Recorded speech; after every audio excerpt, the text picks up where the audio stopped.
Olá, olá, boa tarde. Vamos aguardar um pouco a professora Natália entrar com o jurídico interno e já começaremos a nossa live.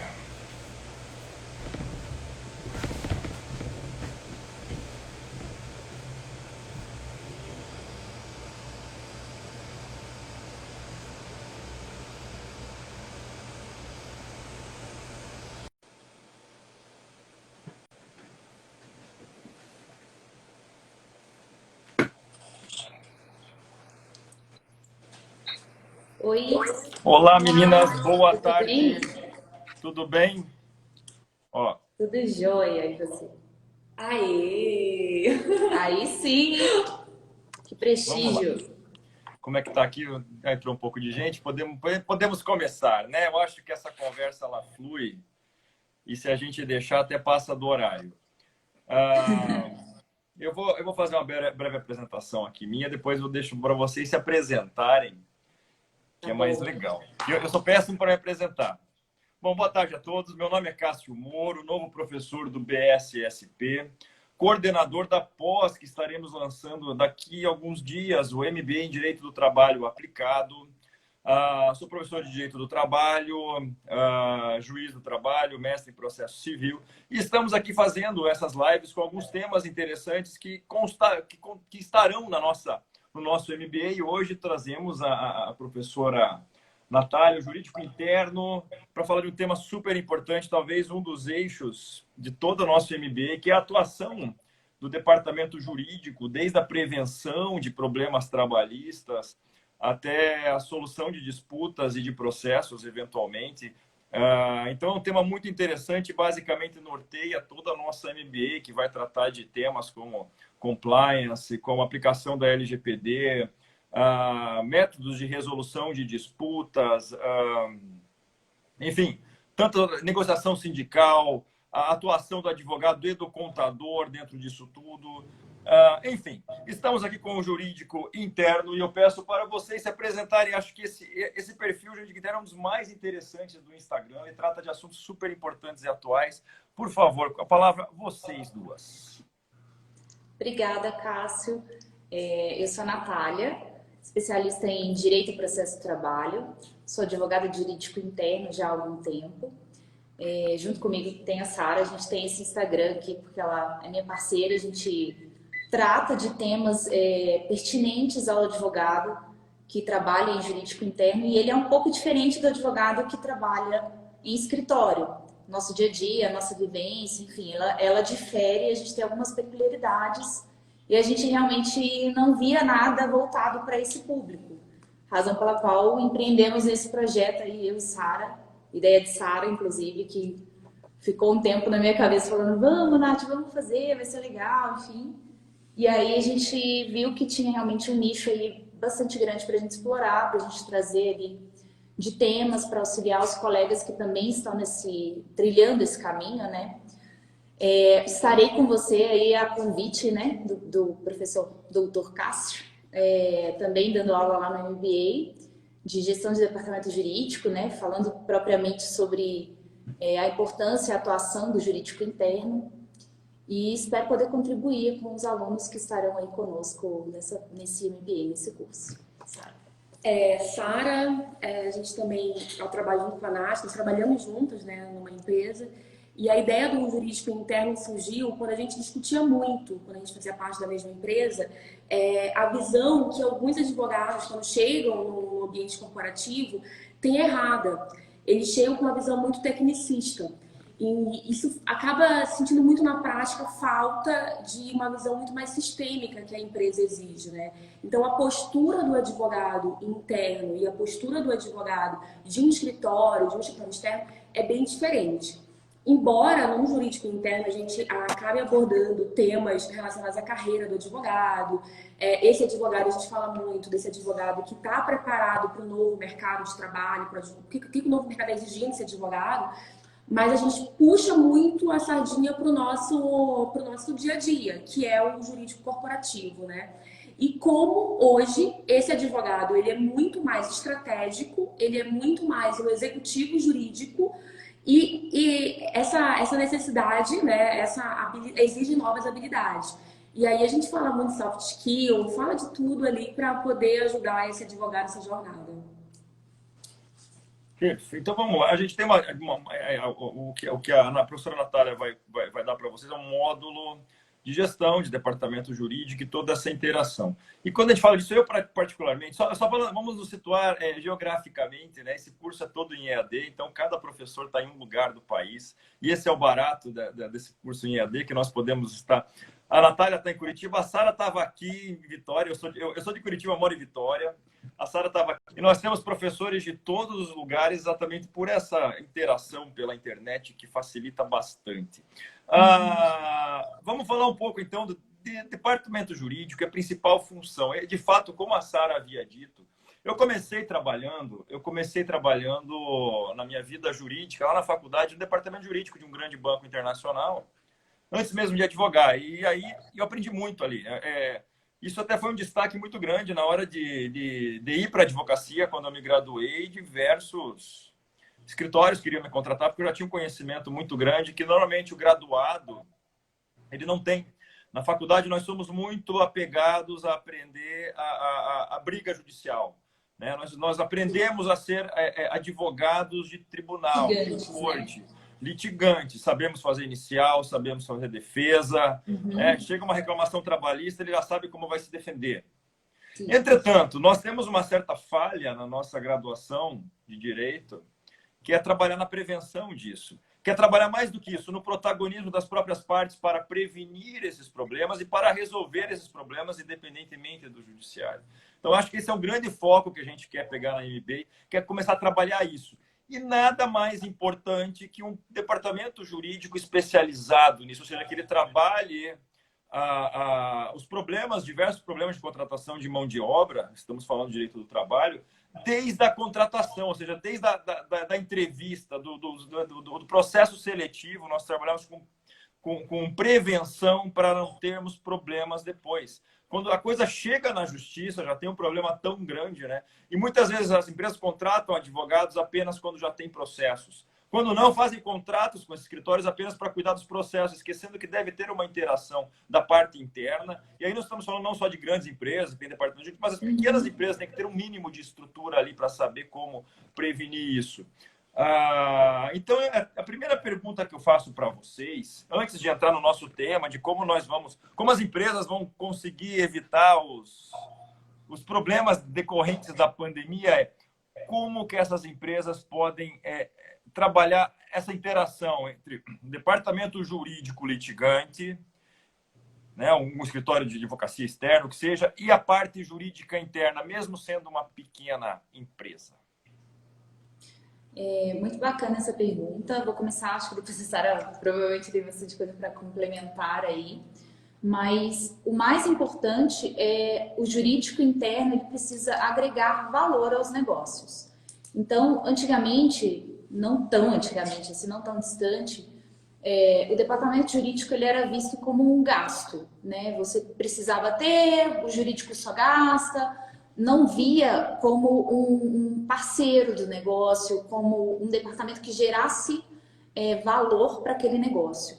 Hoje em dia a gente sabe que departamentos jurídicos, né, ou o próprio jurídico se terceirizado, mas se tivesse papel ali de parceiro do negócio, de entender, de atuar de forma estratégica para o cliente, ele pode fazer a diferença no sucesso desse negócio, no crescimento, em tomar decisões, assumir riscos de forma sustentável para aquele negócio, visando realmente o crescimento. Não só, como a gente fala sempre aqui, o contencioso. Apagar incêndio, isso aí todo mundo sabe fazer, é o que você falou, né? O advogado já sai da faculdade sabendo apagar incêndio, mas a gente consegue fazer um pouco mais. O advogado tem essa habilidade. Basta que você desenvolva isso. E aí a importância disso é justamente isso que você falou. É a gente agregar valor de forma a pensar estrategicamente e agregando isso para o nosso cliente, seja interno ou se for um escritório terceirizado, que ele tenha essa visão também. É vestir a camisa mesmo do negócio, não é ser mais uma pasta ali do cliente, não é ser mais um caso, é pegar, estudar e falar, olha, poxa, esse cliente aqui tem muita demanda de hora extra. Será que a gente não pode auxiliar, ver, de repente, se as escalas dele estão de acordo, o que está acontecendo, o que a gente pode ajudá-lo nesse sentido? O primeiro escritório que eu trabalhei aqui em Curitiba, a gente fazia um trabalho muito legal lá. Eu vim para Curitiba e entrei primeiro no escritório, fiquei pouco tempo lá. E a gente fazia um trabalho, oferecia um trabalho muito legal para o cliente que chamava estratificação do passivo. Que basicamente era conhecer o passivo daquele cliente, mostrar para ele aonde ia o dinheiro desse cara quando ele perdia ações trabalhistas. E a pessoa nem sabe que tem, né? Exato. O cara sabe que ele paga, mas ele não sabe de onde está vindo, por quê, o que está acontecendo. Eventualmente era um problema ali de gestão, às vezes era um problema de entendimento do RH, da contabilidade dele que não estava fazendo algo direito. E assim, com ajustes pequenos, a gente conseguia fazer essa redução a médio e longo prazo. E então a gente passa a gerar, agregar valor ali para o departamento jurídico. Então ele para de ver, o cliente para de ver o jurídico como algo que só gasta dinheiro e começa a ver ele como um investimento. Ter um departamento jurídico interno é um investimento. Se, né, o departamento tivesse papel, como a gente defende aqui, de atuação estratégica, parceiro. Eu particularmente atuo no consultivo, né? Então eu já nem faço mais contencioso, né? Eu faço algumas coisas de contencioso, faço regulatório atualmente. Eu já nem faço muito contencioso. Então no consultivo isso é muito prático, muito dia a dia da gente. E é engraçado que tudo começa com um contrato. Até mesmo a parte trabalhista. O grande problema de uma empresa grande hoje são contratos com fornecedores, mão de obra terceirizada. Então tudo começa com um bom contrato, com uma boa negociação, e aí já entra o jurídico. Quando você consegue ter um jurídico, como a Nath falou, estratégico, um parceiro de negócio, você coloca teu advogado na negociação do contrato. Você não leva o problema pronto para ele, você leva lá no começo. Então ele participa de reunião, ele discute o contrato, ele discute cláusula, ele põe melhores condições, ele faz alerta. Hoje a gente tem uma área inteira de compliance que faz background check de fornecedores para avisar riscos. Então, o jurídico interno, quando ele verdadeiramente consegue se envolver, entender do negócio e participar de uma função estratégica, sem dúvida alguma é investimento. E isso gera economia de toda forma, né? A minha grande preocupação é especialmente com o pequeno empresário. Como que ele faz para organizar um departamento jurídico? Normalmente, o pequeno empresário tem o péssimo hábito de ter o contador como o escritório jurídico dele, como o solucionador mágico. Temos até uma disciplina com o Walter Leno Noronha, o professor Walter Leno, que é advogado e contador, e temos um módulo sobre isso. Mas como é essa interação para ter um departamento preventivo que cuide da parte trabalhista dentro da empresa, sendo que ela é diminuta, tem poucos empregados, o que fazer ali? Como eu falei, né? A partir do momento que o empresário ele entende a importância de ter um jurídico ali que vai atuar de forma estratégica para ele, que vai trazer economia, que vai gerar valor, ele para de ver o jurídico ali como um gasto somente e passa a ver como investimento. Mas se ainda assim a gente sabe que a realidade, a maioria dos pequenos empresários, pequenos e médios, não vão ter de repente verba para fazer isso. Mas eventualmente eles acabam acionando ali escritórios terceirizados. E é importante que quando ele faça essa contratação de um escritório terceirizado, que ele busque esse perfil de escritório, sabe? Esse perfil de atendimento, assim, que seja um escritório que consiga dar essa atenção, que faça essa advocacia ali especializada, ali mais manual, que seja ali com ele, acompanhando ele no dia a dia. E hoje a gente já sabe que aquela advocacia massificada, que o cliente é mais um na fila, né, do pão gigante lá do escritório de massa, já não é mais tão interessante, assim, ainda que seja um grande escritório, um escritório de renome, o cliente dá mais valor para aquele atendimento ali personalizado, artesanal, parar, ouvir, entender o que ele faz, entender o negócio dele, e aí ele vai se sentir valorizado e possivelmente ele vai ter um escritório terceirizado que vai ser um parceiro dele, é bem importante isso. Eu tive experiência em empresas menores, né? Acabava que eu era a única advogada no jurídico menor. E é bem isso que a Nath falou. A gente conseguia fazer uma gestão desse escritório terceirizado. E uma das coisas que eu buscava nesse advogado do outro lado é que ele entendesse meu negócio. Então, eu exigia que ele não fizesse a minha defesa de uma forma genérica, como ele faz de todo mundo, mas que ele viesse ali dentro da empresa participar, entender, ter uma visão do negócio. Porque fazer uma defesa padrão para todo mundo vai ser só mais uma, né? Então, a gente precisava realmente desse advogado com um trabalho artesanal, com um trabalho específico para o problema que eu enfrento na minha empresa. Agora, então, além desse atendimento personalizado, é esse ponto que eu queria chegar. Empresas pequenas não têm como ter um departamento próprio, acabam contratando um escritório. E aí me vem uma indagação. O escritório de advocacia que só sabe contencioso, esse não tem futuro, né? Não tem. Não tem. Na advocacia 4.0 está ultrapassado, está com os dias contados. É a nossa bandeira aqui no jurídico interno, inclusive. Advogado precisa se atualizar. O escritório tem que saber fornecer ferramentas preventivas, todo o apoio para contratação, para a solução de disputas mesmo antes de uma eventual lead e tudo mais, senão ele está morto. E como que é a atuação desse escritório, junto com o RH, com a contratação, como é que ele vai fazer isso? Como é que é a gestão, que é uma gestão diferenciada, os escritórios, a grande maioria está especializado em receber processo, cadastrar o processo e atuar dentro dele. Como que ele vai fazer isso com o seu cliente? Eu vou te dar um exemplo, assim, que eu tive a oportunidade de vivenciar. Na empresa em que eu trabalhei junto com a Sara, uma empresa grande, a gente tinha uma atividade bem específica, ferrovia, bem especializada. Inclusive, a gente tem um capítulo inteiro na CLT que trata dos ferroviários, né? Então, toda vez que a gente contratava um escritório novo, e a gente tinha escritórios no Brasil inteiro, grandes escritórios, grandes e pequenos, enfim, a primeira coisa que a gente fazia era pegar esses advogados que iam atender a nossa carteira e levava eles para conhecer a operação. Sim. Por quê? Eu precisava que esse cara entendesse o que era uma passagem de nível. Eu precisava que esse cara entendesse o que é a escala do meu maquinista, o que é um CCO, que é um Centro de Controle de Operações. Eu precisava que esse cara entendesse isso para quando ele fosse fazer a minha defesa, que ele não pegasse um modelo lá e fizesse um Ctrl+C, Ctrl+V. Porque eu queria que as minhas defesas, mesmo sendo um número grande de demandas, que ele fizesse isso de forma individualizada. Então, a primeira coisa que eu fazia com esse escritório terceirizado que eu contratava era isso, eu levava ele para a minha operação, ele ia lá conhecer minha oficina, ele ia conhecer o que é um trecho, ele ia conhecer o que é uma via. Eu fazia esse cara conhecer isso tudo. E, além disso, a gente, com o passar do tempo, foi desenvolvendo internamente até um material muito legal, que era o banco de teses. Foi feito pelo jurídico interno. Então, a gente tinha um banco de teses que a gente foi vendo ali como advogados internos o que funcionava para a gente. Positivamente, negativamente e o que passava. Então, a gente foi desenvolvendo isso e quando eu contratava esse escritório terceirizado, eu fornecia para ele esse material. Eu falava, ó, isso aqui é o seu norte. Você não vai copiar isso daqui, mas isso aqui é o seu norte.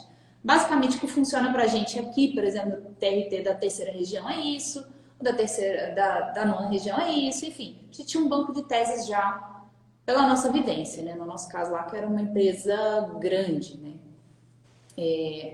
Daí, falando de empresas pequenas, realmente a realidade é outra, a gente sabe.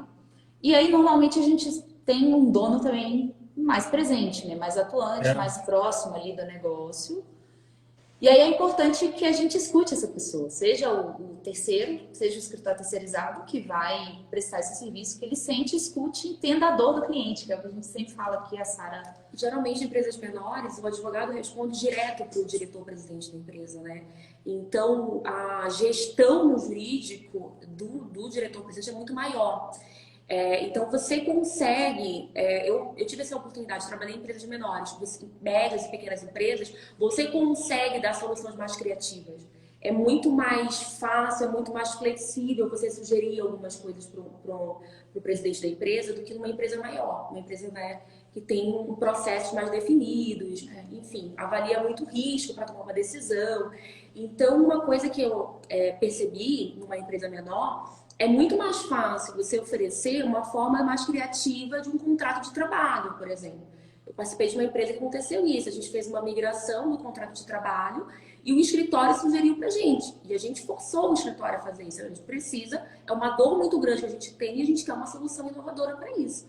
Então, é muito mais fácil você trabalhar soluções criativas numa empresa menor. o dono da empresa está muito mais aberto, ele está muito mais próximo do jurídico a receber esse tipo de solução. A pressão acaba sendo maior também, né? Que tá o dono toda hora ali, né? Dando pêndulo ali, ó. Vou perder dinheiro, o que eu faço agora? É o que se vira mais para poder pagar as contas, né?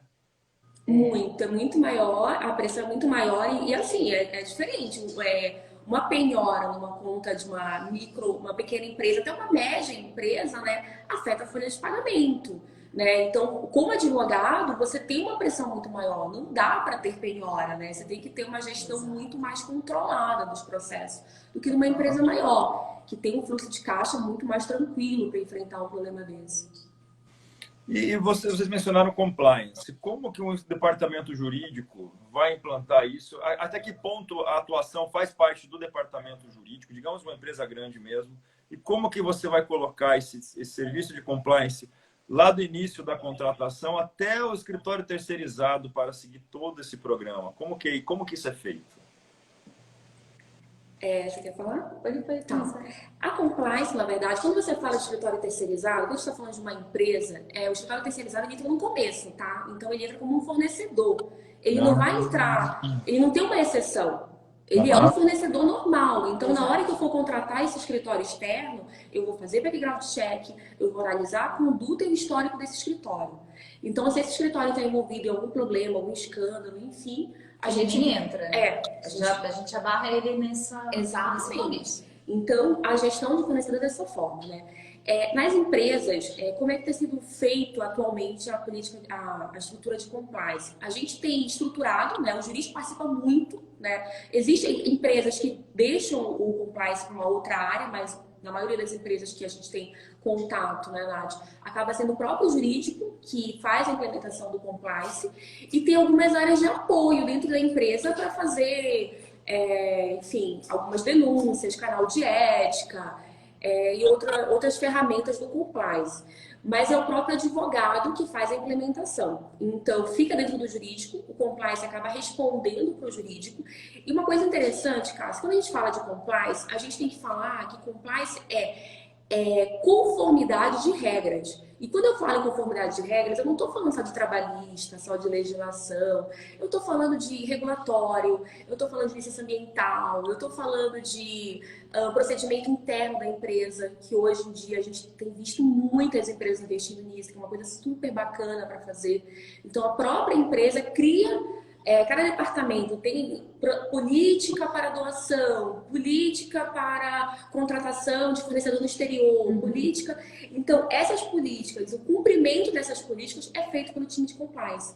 Então, eu acho que criar políticas, criar normas, e aí a gente não fala de burocratizar, não é que o jurídico não é para burocratizar nada, tá, gente? O advogado do novo mercado, quem está sendo exigido agora é um advogado facilitador. Ele é estratégico facilitador.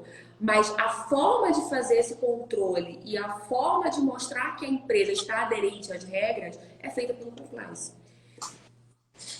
E quais são os grandes desafios que um departamento jurídico interno encontra ao dialogar com um escritório jurídico contencioso? Normalmente, a gente tem muita dificuldade justamente no conhecer o negócio.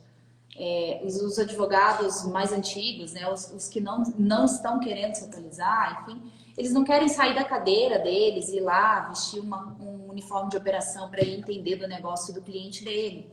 Então, a gente ainda encontra essas barreiras, assim, de ter... de fato, um escritório que entenda e queira conhecer do seu negócio. Na prática, ele quer trazer uma solução que ele já trabalha com ela e quer que você se encaixe naquilo. Então, assim, para mim, fundamental é que o cara me escute. Hoje a gente tem esse problema, né? As pessoas querem mais falar do que ouvir. E assim, para funcionar bem, para esse terceirizado, esse escritório terceirizado ser um bom prestador de serviço, ele precisa te conhecer, ele precisa te ouvir, precisa saber onde são as suas dores, assim, o que dói em você. Eu acho que isso é o primordial. Assim, uma das maiores dificuldades que a gente tem é justamente essa, deles não se movimentarem no sentido de te conhecer o teu negócio. Por exemplo... uma coisa que pois não. Não, uma coisa que complementando o que a Nath falou, é aquilo que a gente começou no começo, Cássio. é a visão muito técnica e muito litigiosa. Os escritórios ainda estão vindo com essa visão. Então, quando ele chega na empresa e vê um jurídico interno mais despojado, mais moderno, mais antenado, mais aberto, cheio de ideias inovadoras, ele toma um susto, fora da realidade dele. Não estou falando de todos os escritórios, claro, a gente trabalha, eu conheço vários colegas advogados hoje que os escritórios estão se moldando a essa nova realidade. Os advogados são como executivos também, conhecem de contabilidade, de economia, enfim, tem uma gama de conhecimento, mas ainda existe, sim, muito advogado tradicionalista dentro de escritório que tem uma visão muito míope do direito. Ele enxerga somente a parte técnica. Então, se eu contrato um advogado trabalhista, ele vai entender só de CLT. E hoje, cada vez mais, a gente precisa dialogar com pessoas que têm múltiplos conhecimentos. Não adianta você vir com uma visão míope do direito que você não vai conseguir fluir bem dentro de uma empresa. Não vai conseguir ter uma reunião boa com o diretor, você não vai conseguir implementar um projeto se você só tiver conhecimento de direito, né? A exemplo disso que a Sara falou, assim, de adequação até do cara, sabe, realmente se esforçar para te atender. Eu me recordo de um escritório, de um grande escritório, que a gente, assim, tinha um problema sério com eles, que era SLA.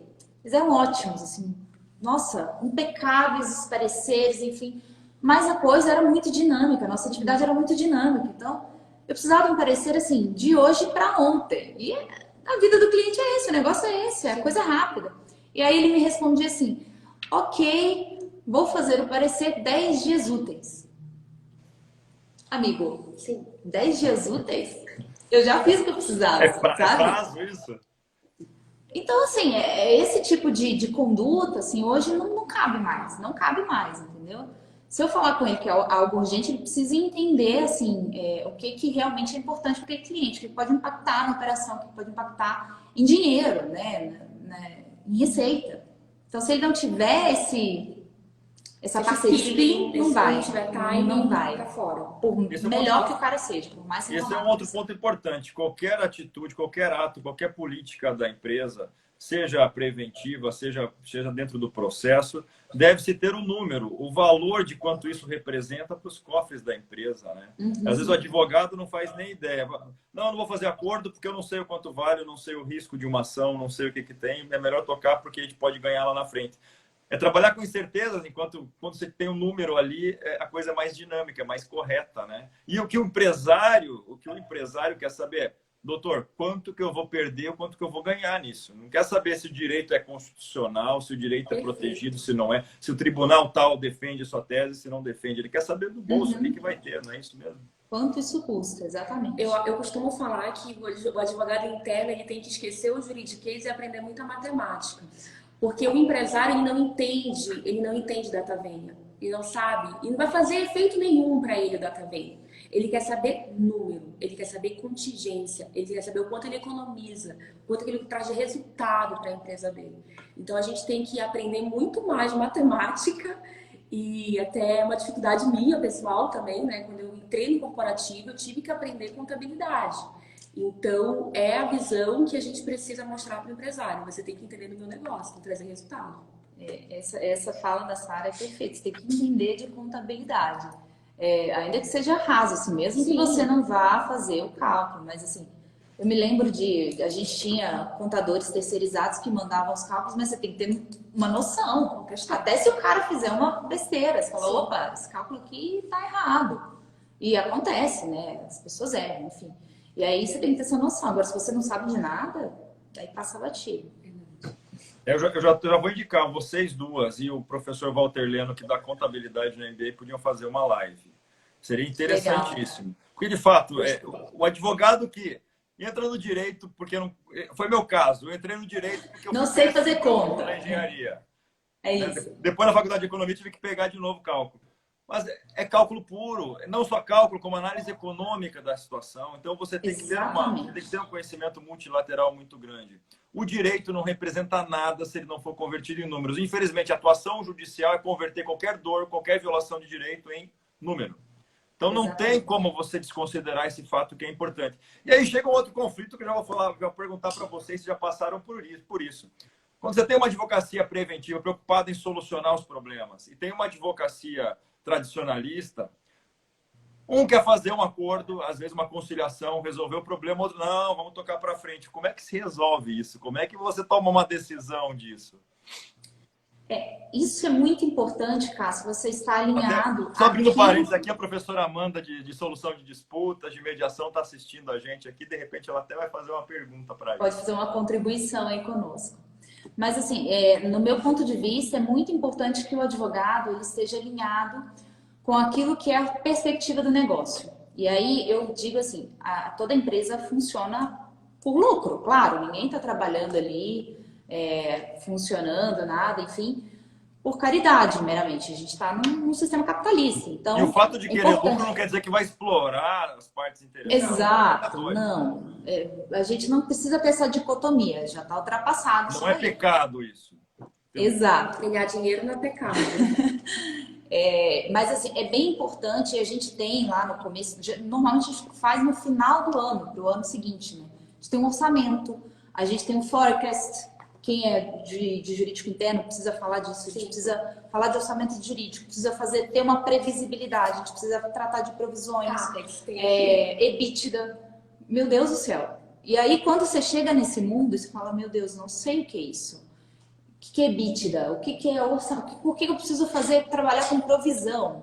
E geralmente o advogado do escritório, ele não sabe disso, porque ele não conhece o negócio, ele não sabe a importância que tem quando a gente manda para ele um relatório e fala assim, aqui, eu preciso que você me fale o que eu devo pagar o ano que vem. Daí ele vai falar assim, mas eu não tenho uma bola de cristal. Eu já falei isso. Eu não vou sacar uma bola de cristal aqui para te dizer, não tem como. Tem, isso é importante, essa informação é importante para a minha empresa, é importante para o meu negócio.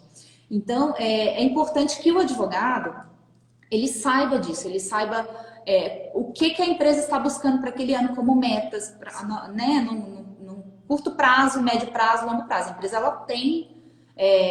ela se prepara para isso, ela tem projetos a curto, médio e longo prazo. Então, o advogado ele tem que estar alinhado com isso, com essas expectativas. E aí entra esse tipo de decisão. Então, por exemplo, se eu sei que a minha empresa ela tem caixa para pagar, agora a gente está num momento de redução de carteira do contencioso. É o que eu estou vivendo. Estamos num momento de redução de carteira. Então, não me importa, eu vou encerrar esse processo, mesmo se o cara não quiser fazer acordo comigo. Eu vou fazer uma petição e falar, Celeste, eu quero pagar, porque eu estou com dinheiro aqui, não quero parar, não quero deixar ele parado, não quero fazer outra coisa, eu já destinei esse dinheiro para isso, então eu quero pagar para encerrar esse processo. Não quero mais pagar juros para esse caso. Tá, hoje a decisão do IPCA é essa, a aplicação por IPCA é essa na Justiça do Trabalho. Daqui a tanto tempo eu não sei. Então, baseado nisso, estou destinando tal verba para quitar esses processos. Então, é importante que o advogado saiba para onde a empresa está caminhando, quais são os projetos dela a curto, médio e longo prazo, que vai facilitar esse tipo de tomada de decisão, seja fazer o acordo, seja empurrar. Tipo, a empresa não tem caixa, estouramos o orçamento, esse ano não dá, vamos empurrar, não dá para pagar. Então, é isso. Uma coisa que a gente tem muito em jurídico interno é o apetite de risco do empresário. Então, quando você trabalha, por exemplo, eu trabalho muito com regulatório, a gente tem muita fiscalização, enfim. Toda vez que tem uma conduta, tem algum negócio que quer ser feito, que pode ferir aquilo, eu tenho que mostrar para o empresário, em números para ele, qual o nível de risco, qual o nível de exposição, qual o nível de multa, enfim. E ele vai definir. Porque não existe empresário que não corra risco. Não existe. Só ele fecha a empresa, né? Por si só, é inerente. Ainda mais no Brasil. Então, não tem como você risco zero. Você sempre vai correr um risco. Mas cabe ao advogado interno dele, cabe ao advogado que está assessorando ele apontar. E aí ele define. Quem vai decidir é o empresário. Ele define qual é o apetite de risco que ele quer seguir. Então, quando a gente vai para essa decisão, vale mais a pena eu pagar o processo agora com uma multa de redução de 30% ou eu levar isso para frente? Então, a gente aponta e quem define é o empresário. Quem vai definir se ele precisa seguir, se ele vai querer correr o risco, é o empresário. Algumas ferramentas auxiliam muito nisso. E aí me parece uma informação muito importante que o advogado forneça para o empresário, são as ferramentas de jurimetria. Hoje, quando você recebe um processo e entra num data lawyer da vida, você já sabe a percentagem de chance de êxito de qualquer pedido.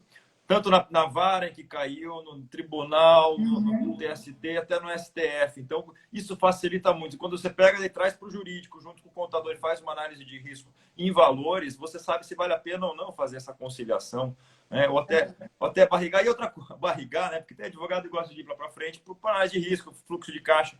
Eu até lembro uma vez que a empresa falou, não, doutora, o advogado sem conhecimento nenhum da atividade empresarial, a empresa está passando por dificuldade, papapá, no mesmo dia que no Valor Econômico saiu uma nota do lucro absurdo daquela empresa. Ou seja, tem que ter o trabalho de ler o jornal que falava da empresa. Amigo.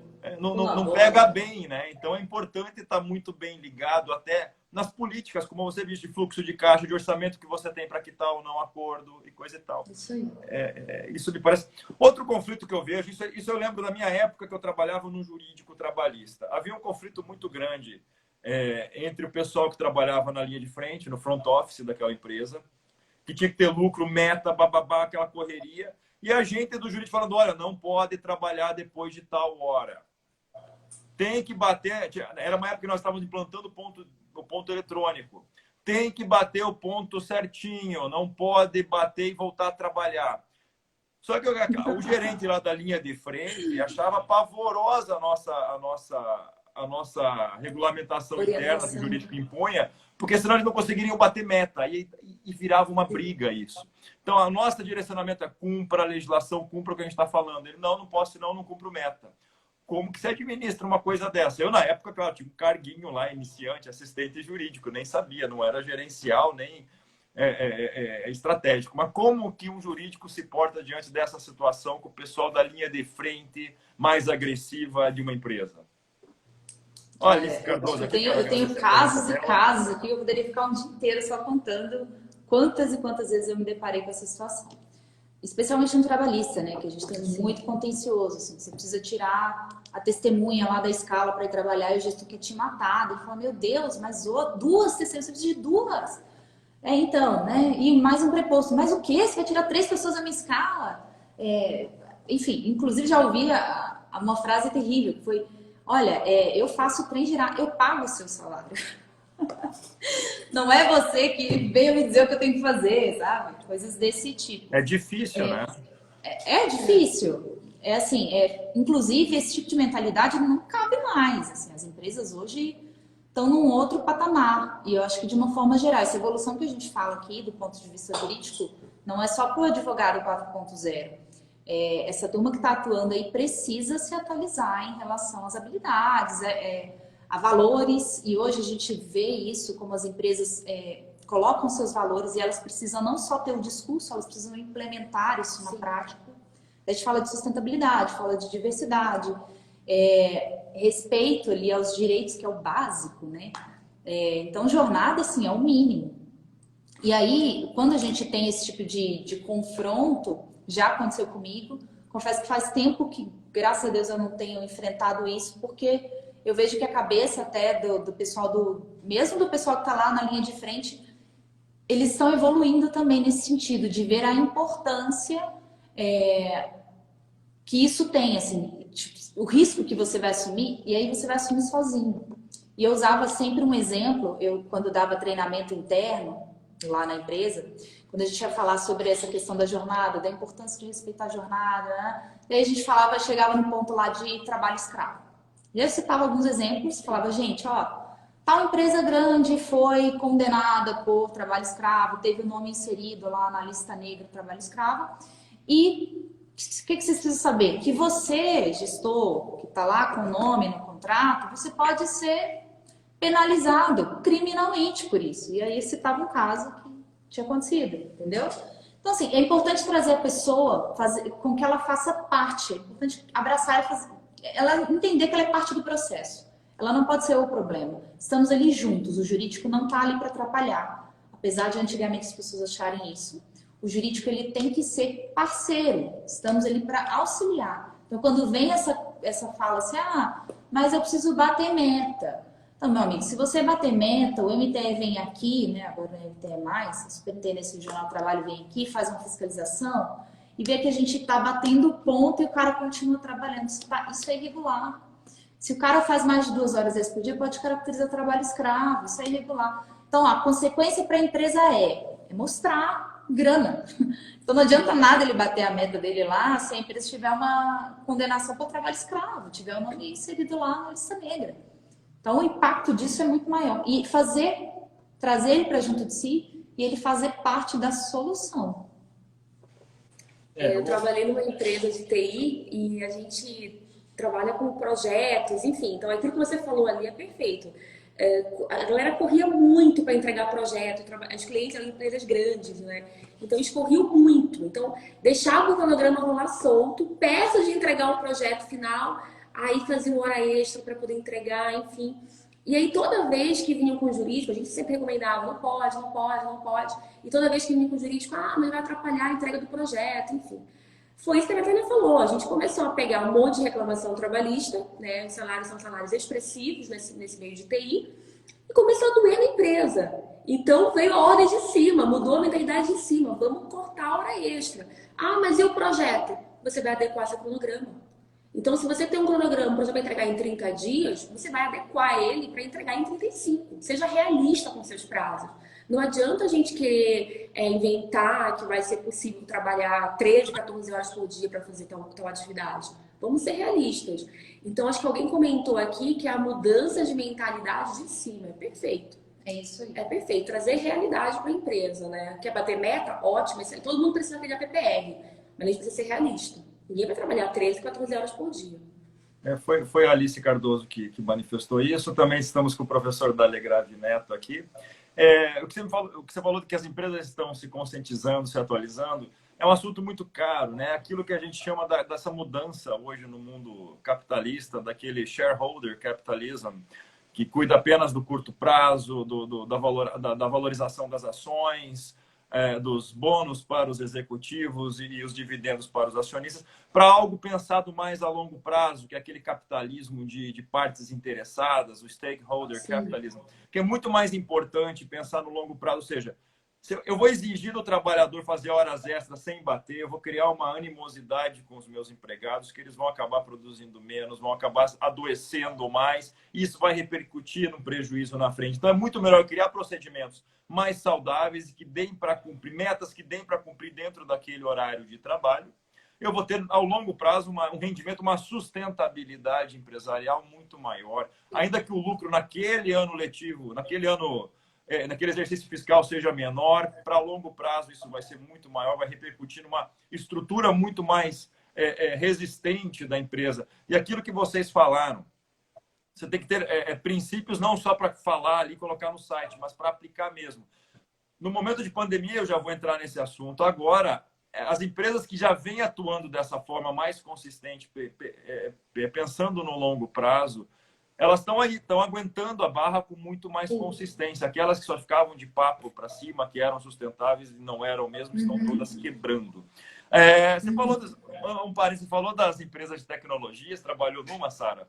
A empresa de tecnologia tem um grande problema, eu acho que um grande descompasso com a nossa regulamentação jurídica, não é o tema de hoje, que normalmente eles trabalham com projetos. E quando você trabalha por projeto, essa não é uma mão de obra contratada por unidade de tempo, por hora. Então, é muito difícil adequar o horário de trabalho com o desempenho desse trabalho altamente intelectualizado. Essa é uma questão até lá mais para o Zipperer falar, uma nova forma de trabalho. Eu ia comentar isso, a gente falou na live com o Zipperer. Mas vamos falar de um outro assunto agora, que é o tema mesmo, pandemia. O que as empresas vão fazer nessa tentativa de retomada da economia, sendo que sequer a gente ainda sabe até quando teremos essa situação de pandemia, de restrições. O que fazer? Qual é a solução? Me contem. Aquela pergunta de $1 milhão. Quem assistir os próximos 10 minutos de lives vai sair daqui e vai ficar rico com a sua empresa. Bom, seria ótimo a gente ter essa resposta pronta, né? Não vai acontecer, não, infelizmente.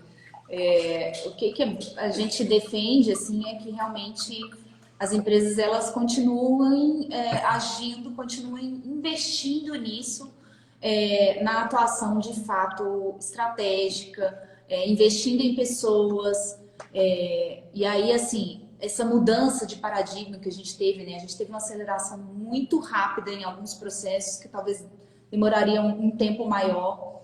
E graças a isso, a coisa aconteceu. Enfim, só mostrou que nós somos capazes de nos adaptar, ponto. Então, a realidade é essa, adaptabilidade, assim, invistam nessas habilidades que a gente está sempre falando aqui no jurídico interno. Mas, assim, o que a gente entende é que as empresas que estão em consonância com esses princípios de sustentabilidade, diversidade, investindo em pessoas, que é o maior capital que a gente pode ter, e estão, assim, abertas para o futuro mesmo. Porque, assim, as coisas que a gente falava que era futuro já foi, é presente, já está acontecendo.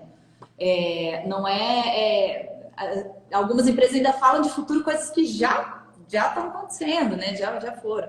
Então, precisa correr atrás mesmo, se atualizar. Mas acho que o mais importante é isso, definir bem os seus valores, aquilo que você quer. Inclusive, a nível, posteriormente, né? A gente sabe hoje que o perfil de consumo mudou. Então, as empresas precisam estar alinhadas com isso, porque o consumidor ele não quer só mais o produto, ele quer saber o que por trás daquele produto que tem, o que aquela empresa faz, o que ela faz para melhorar o meio ambiente, o que ela faz para melhorar a comunidade no entorno dela. Então, as empresas precisam primeiro definir isso.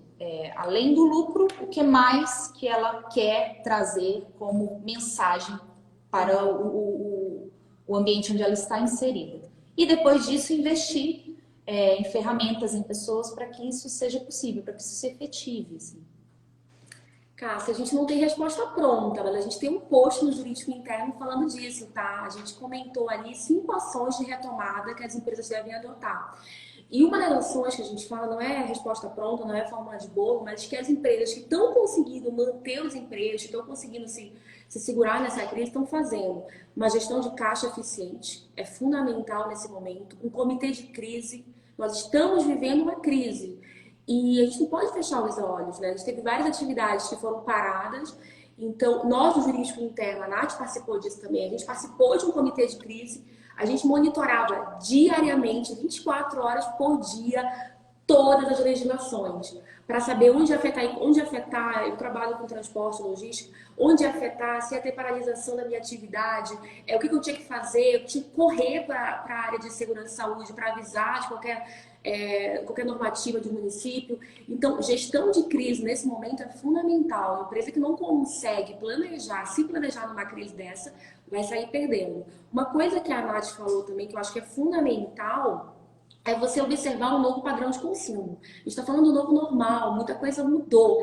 Então, as empresas vão ter que se adaptar para um novo padrão de consumo. As vendas pela internet aumentaram, então o online não é mais uma opção, ele é uma necessidade. A empresa tem que estar, a empresa que trabalha com venda direta para o consumidor, B2C, ela tem que estar no online, ela não tem mais uma opção.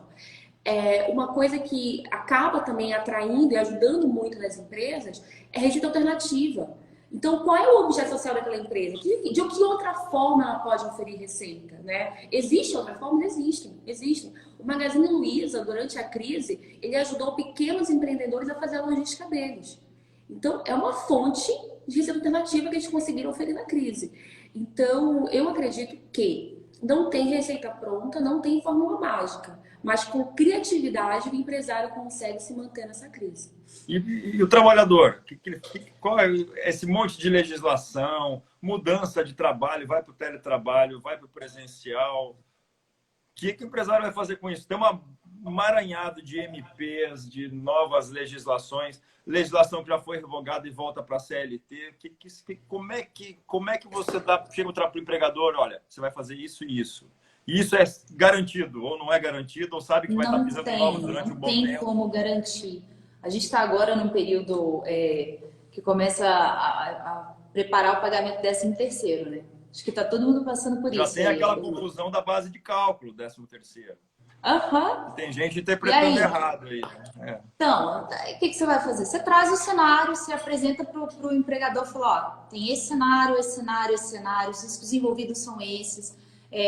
O que vai expor menos a empresa. E aí é importante, né? Quando eu falo de estar alinhado, o advogado ter esse conhecimento, é saber a questão do orçamento, saber a questão de caixa, saber a questão de valores, o que é importante enquanto valores para aquela empresa, né? Por exemplo, o meu grupo empresarial, onde eu trabalho hoje, eles têm valores, assim, em termos de pessoas, muito definidos. Então, a gente poupou ao máximo, o máximo que a gente pôde para evitar cortes. Então, a gente fez, assim, cortou na carne algumas coisas para que as pessoas não fossem atingidas. Conseguimos implementar algumas ações importantes e agora estamos de novo nesse movimento. Ó, pessoal, que eu fiz redução, e daí como é que eu faço? Daí, de novo, trago os cenários, trago os riscos e alinhado ao que eu tenho de orçamento, a dinheiro, e alinhado ao que eu tenho de valores, a decisão é tomada. Mas o jurídico, ele faz esse papel ali de suporte, né, de apoio, e ele auxilia, e aí não é só trazer as opções, ó, tá aqui, a opção é essa, te vira aí, você escolhe.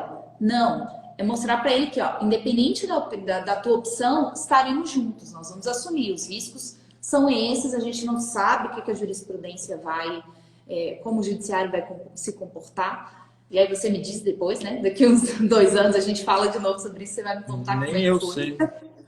Sei. E aí eu não tenho como passar essa garantia para ele. Mas ok, o que importa tô trazendo para ele os fundamentos e dizendo para ele que, a depender do que vier, a gente tá junto, assim, a gente vai enfrentar. Temos fundamentos para isso, não é da minha cabeça. Tá aqui, os cenários são esses. Risco é esse cenário 1 tem esse risco, o cenário 2 tem esse risco. Exatamente. Decide. Perfeito. Meninas, nós estamos chegando à nossa parte final, vai acabar logo. Peço para vocês fazerem suas considerações finais. Bom, primeiro agradecer, né, a oportunidade, o convite de dar aula aí, está sendo bem legal. É a primeira vez que eu vou dar aula no MBA. Tô até um pouco nervosa, confesso. Mas vai ser uma super oportunidade, assim, tenho certeza. E o que eu puder contribuir, claro, acho que essa questão da vivência, daquilo que a gente já passou de experiência, acho que é muito bacana. E principalmente trazer essa outra versão do advogado, né? Que ainda é pouco falada, ainda é pouco explorada. O advogado jurídico interno, ele não é um advogado como os outros de escritório, ele tem um viés diferente, ele conversa em vários momentos com o escritório, com o advogado do escritório, com o advogado contencioso, sim, mas ele precisa desenvolver outras habilidades que a gente acabou desenvolvendo na prática. Então a gente sente falta disso, assim, no dia a dia, né? De que seja falado, seja trazido ali nas faculdades de direito, nas pós, enfim.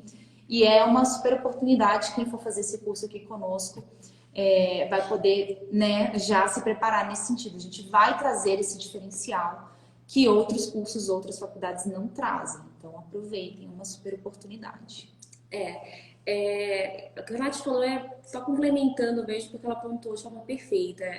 O nosso objetivo, a nossa missão mesmo é mostrar o advogado como um executivo, é mostrar o advogado com uma visão sistêmica, é mostrar a advocacia sobre um viés mais moderno, né? O advogado preparado para o novo mercado, o que o mercado está exigindo dele. E quando a gente começou a trabalhar no ambiente corporativo, não tinha suporte. Não tinha um curso para ajudar, ninguém chegou na nossa mão e falou: vem cá, eu vou te ensinar aqui sobre contabilidade, eu vou te ensinar os termos do corporativez. Ninguém falou com a gente. A gente aprendeu na prática, né? E a gente foi um choque, realmente. Você sair de uma faculdade de Direito extremamente técnica para cair no ambiente corporativo, a gente penou um monte, né, Nath? Foi dolorido. Então, hoje, depois de 10 anos, a gente pode afirmar que existem competências que a faculdade de Direito não ensina. E o advogado precisa se habituar, precisa se moldar a essa nova realidade. Então, quem tem interesse, né, quem gosta desse ambiente corporativo mais dinâmico, quem tem uma cabeça mais voltada para soluções alternativas de conflito, quem gosta do consultivo e tem interesse em se aventurar, eu recomendo, se atualizem. É necessário. Você não vai pegar o teu conhecimento da faculdade de Direito, entrar numa empresa e achar que está tudo bem. Não vai estar. Você vai ficar para trás.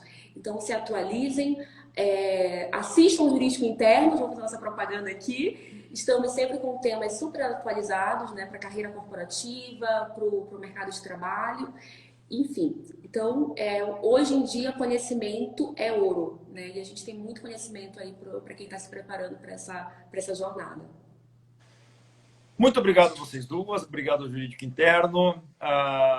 Uma coisa interessante também, embora tenhamos milhares de advogados se formando todo ano, mais do que o resto do mundo, dadas essas novas ferramentas, a nova necessidade, tem um campo muito grande a ser explorado pelo profissional do direito ainda. É só não ficar lá no contencioso, só que ali realmente já tem uma... Mas se você ampliar seu leque, tem um campo muito bom a ser explorado. Muito obrigado a todos. Sigam o Retrabalho Podcast e o BSSP Centro Educacional. Nos próximos dias, mais novidades sobre o MBA. Na segunda-feira, teremos uma live às 17 horas com a professora Amanda Barbosa sobre solução de conflitos, conciliação e mediação. E é isso. Muito obrigado a todos por terem assistido. Muito obrigado ao Jurídico Interno. E ficamos por aqui por hora. Essa live fica gravada no IGTV, para quem quiser assistir, do BSSP. Muito obrigado, um abraço e tchau, meninas. Um beijo.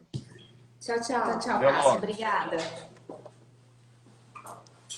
Cheguei segunda em Curitiba. Segunda-feira trouxe chuva, trouxe frio, gelou, fez tudo. E nós temos professores de todos os lugares, exatamente por essa interação pela internet que facilita bastante. Vamos falar um pouco, então, do departamento jurídico, a principal função. De fato, como a Sara havia dito, eu comecei trabalhando na minha vida jurídica, lá na faculdade, no departamento jurídico de um grande banco internacional, antes mesmo de advogar. E aí eu aprendi muito ali. Isso até foi um destaque muito grande na hora de ir para a advocacia, quando eu me graduei. Diversos escritórios queriam me contratar, porque eu já tinha um conhecimento muito grande, que normalmente o graduado ele não tem. Na faculdade, nós somos muito apegados a aprender a briga judicial. Né? Nós aprendemos a ser advogados de tribunal, de corte.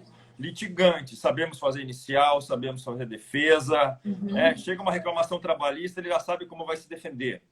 Sim. Entretanto, nós temos uma certa falha na nossa graduação de direito, que é trabalhar na prevenção disso. Que é trabalhar mais do que isso, no protagonismo das próprias partes para prevenir esses problemas e para resolver esses problemas, independentemente do judiciário.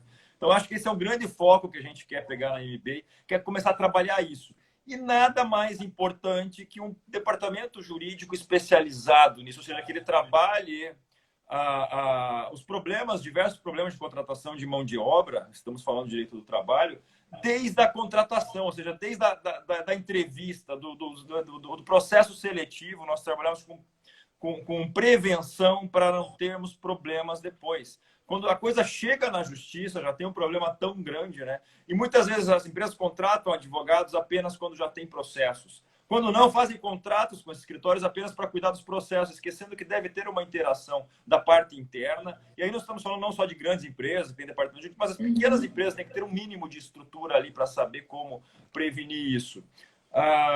Então, a primeira pergunta que eu faço para vocês, antes de entrar no nosso tema, de como as empresas vão conseguir evitar os problemas decorrentes da pandemia, é como que essas empresas podem trabalhar essa interação entre o departamento jurídico litigante, né, um escritório de advocacia externo, que seja, e a parte jurídica interna, mesmo sendo uma pequena empresa.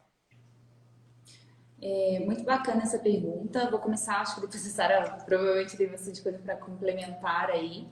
Mas o mais importante é o jurídico interno, ele precisa agregar valor aos negócios.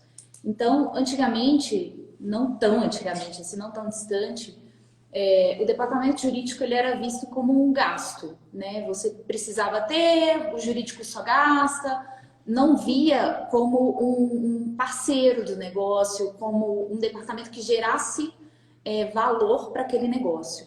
Hoje em dia a gente sabe que departamentos jurídicos, né, ou o próprio jurídico se terceirizado, mas se tivesse papel ali de parceiro do negócio, de entender, de atuar de forma estratégica para o cliente, ele pode fazer a diferença no sucesso desse negócio, no crescimento, em tomar decisões, assumir riscos de forma sustentável para aquele negócio, visando realmente o crescimento. Não só, como a gente fala sempre aqui, o contencioso. Apagar incêndio, isso aí todo mundo sabe fazer, é o que você falou, né? O advogado já sai da faculdade sabendo apagar incêndio, mas a gente consegue fazer um pouco mais. O advogado tem essa habilidade.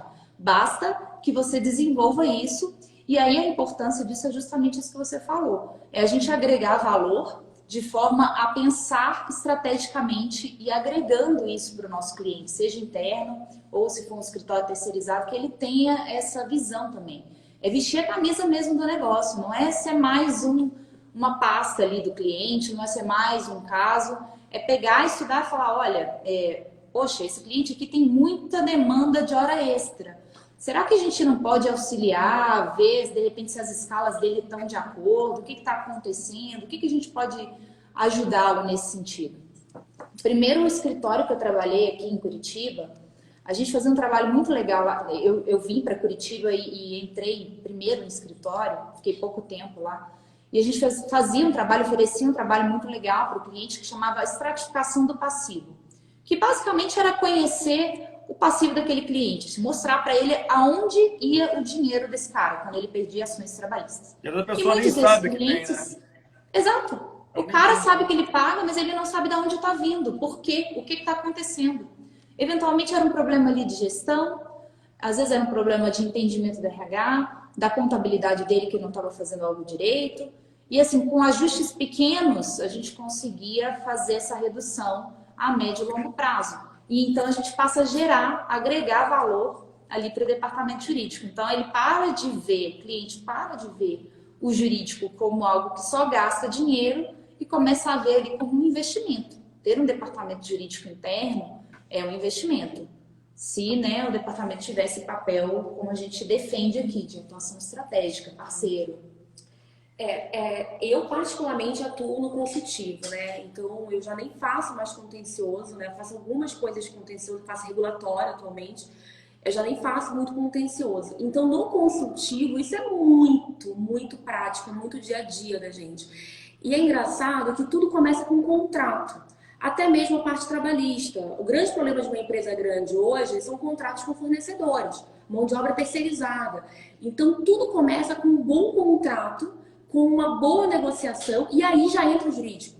Quando você consegue ter um jurídico, como a Nath falou, estratégico, parceiro de negócio, você coloca teu advogado na negociação do contrato.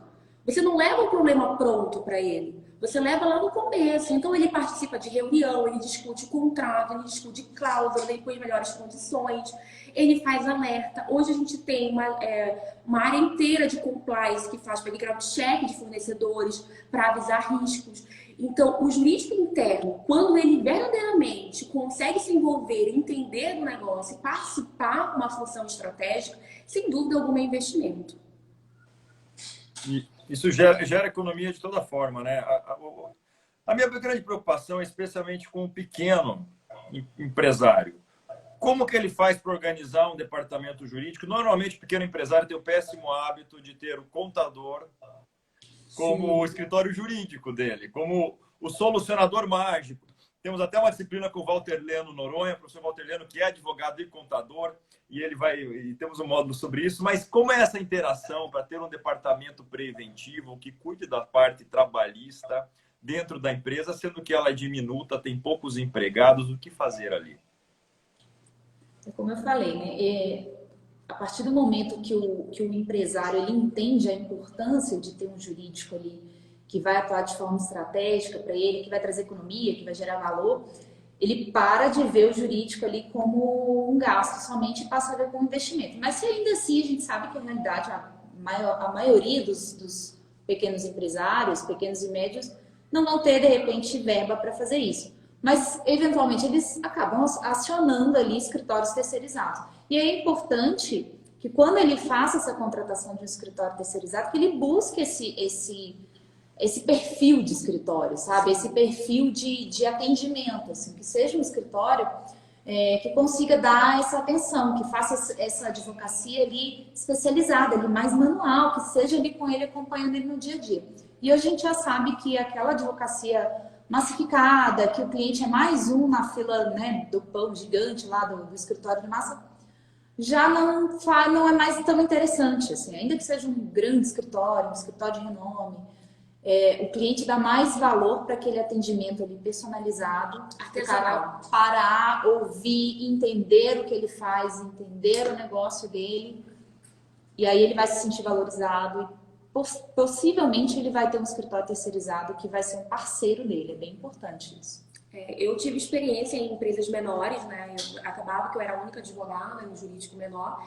E é bem isso que a Nath falou. A gente conseguia fazer uma gestão desse escritório terceirizado. E uma das coisas que eu buscava nesse advogado do outro lado é que ele entendesse meu negócio.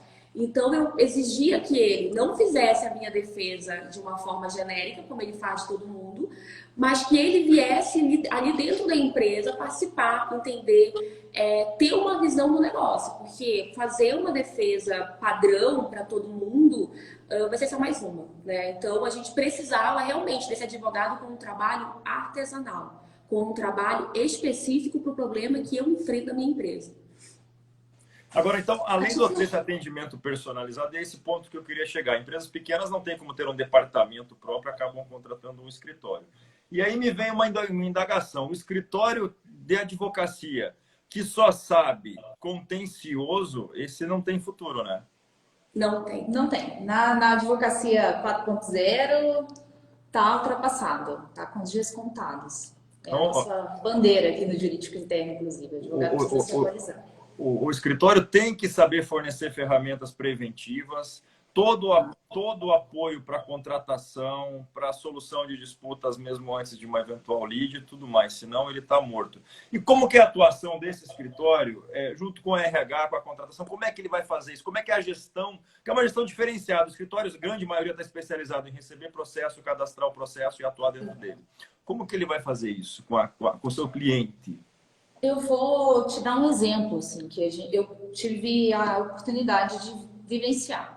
Na empresa em que eu trabalhei junto com a Sara, uma empresa grande, a gente tinha uma atividade bem específica, ferrovia, bem especializada. Inclusive, a gente tem um capítulo inteiro na CLT que trata dos ferroviários, né? Então, toda vez que a gente contratava um escritório novo, e a gente tinha escritórios no Brasil inteiro, grandes escritórios, grandes e pequenos, enfim, a primeira coisa que a gente fazia era pegar esses advogados que iam atender a nossa carteira e levava eles para conhecer a operação. Sim. Por quê? Eu precisava que esse cara entendesse o que era uma passagem de nível. Eu precisava que esse cara entendesse o que é a escala do meu maquinista, o que é um CCO, que é um Centro de Controle de Operações. Eu precisava que esse cara entendesse isso para quando ele fosse fazer a minha defesa, que ele não pegasse um modelo lá e fizesse um Ctrl-C, Ctrl-V. Porque eu queria que as minhas defesas, mesmo sendo um número grande de demandas, que ele fizesse isso de forma individualizada.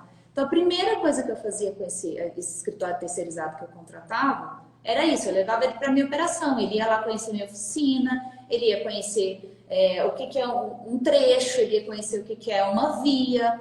Eu fazia esse cara conhecer isso tudo. E, além disso, a gente, com o passar do tempo, foi desenvolvendo internamente até um material muito legal, que era o banco de teses. Foi feito pelo jurídico interno. Então, a gente tinha um banco de teses que a gente foi vendo ali como advogados internos o que funcionava para a gente. Positivamente, negativamente e o que passava. Então, a gente foi desenvolvendo isso e quando eu contratava esse escritório terceirizado, eu fornecia para ele esse material. Eu falava, ó, isso aqui é o seu norte. Você não vai copiar isso daqui, mas isso aqui é o seu norte.